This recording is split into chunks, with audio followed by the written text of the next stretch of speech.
I grew up in the city of Downey, often referred to as the Mexican Beverly Hills. People outside of the city tend to see it as a very wealthy city, which is sort of what my family assumed when moving from Southgate to Downey.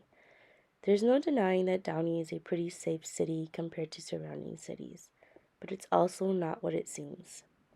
When people pass by, they see how aesthetically pleasing the city is.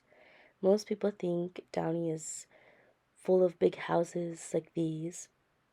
They think we all live a very wealthy life, but the reality is that Downey is like any other city. Downey is divided into two sides, often referred to as North Downey and South Downey.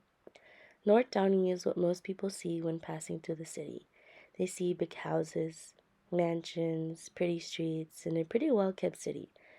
When people do come and spend time here, they are often only on the north side of the city, the wealthier side. But a common misconception people have when they are here is that they believe that's all there is to the city. They believe that North Downey is the only part of the city that exists. I believe the reason for this is because there isn't anything to do outside of this part of Downey.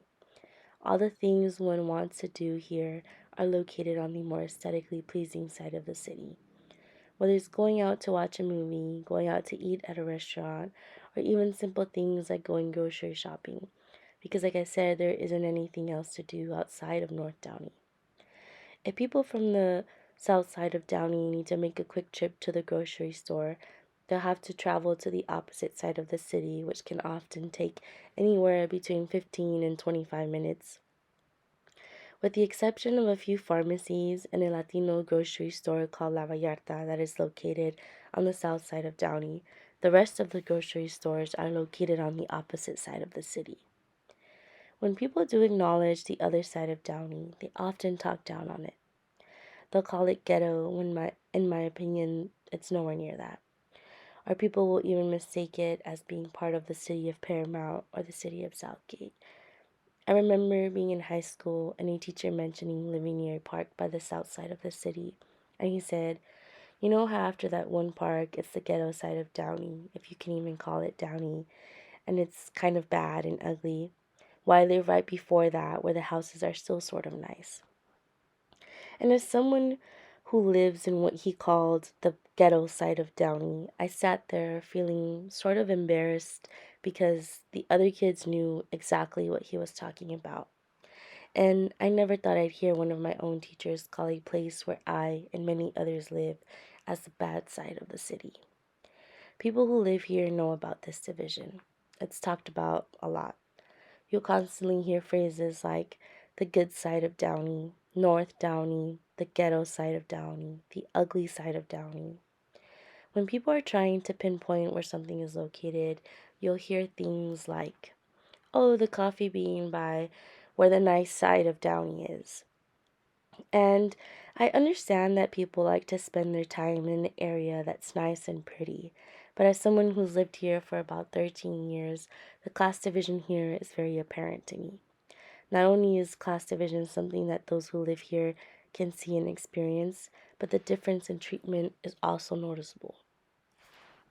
The city is constantly investing their money into the north side of the city, creating new and modern apartment complexes, new shopping centers, adding to shopping centers, taking the time to repair parks and roads so that they look nicer.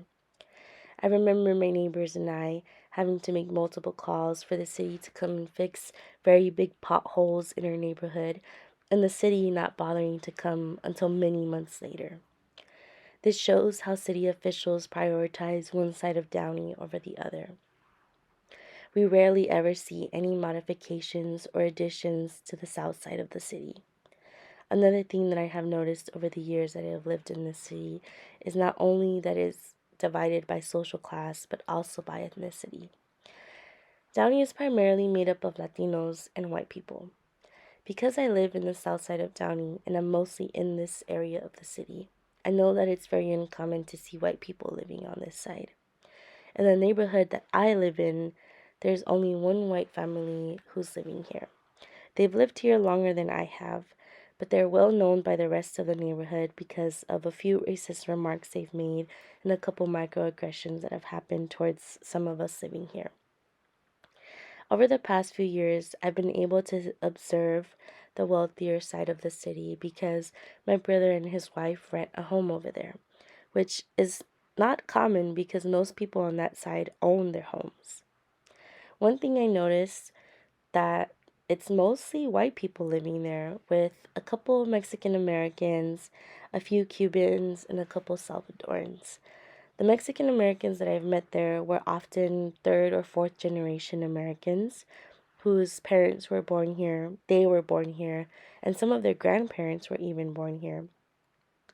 This is very different from the side of Downey where I live, which is primarily made up of undocumented Latinos, mostly Mexicans and Salvadorans.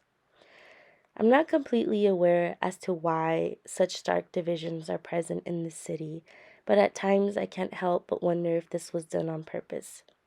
I feel as if resources and leisure activities are purposefully placed on the opposite side of the city, further away from minorities.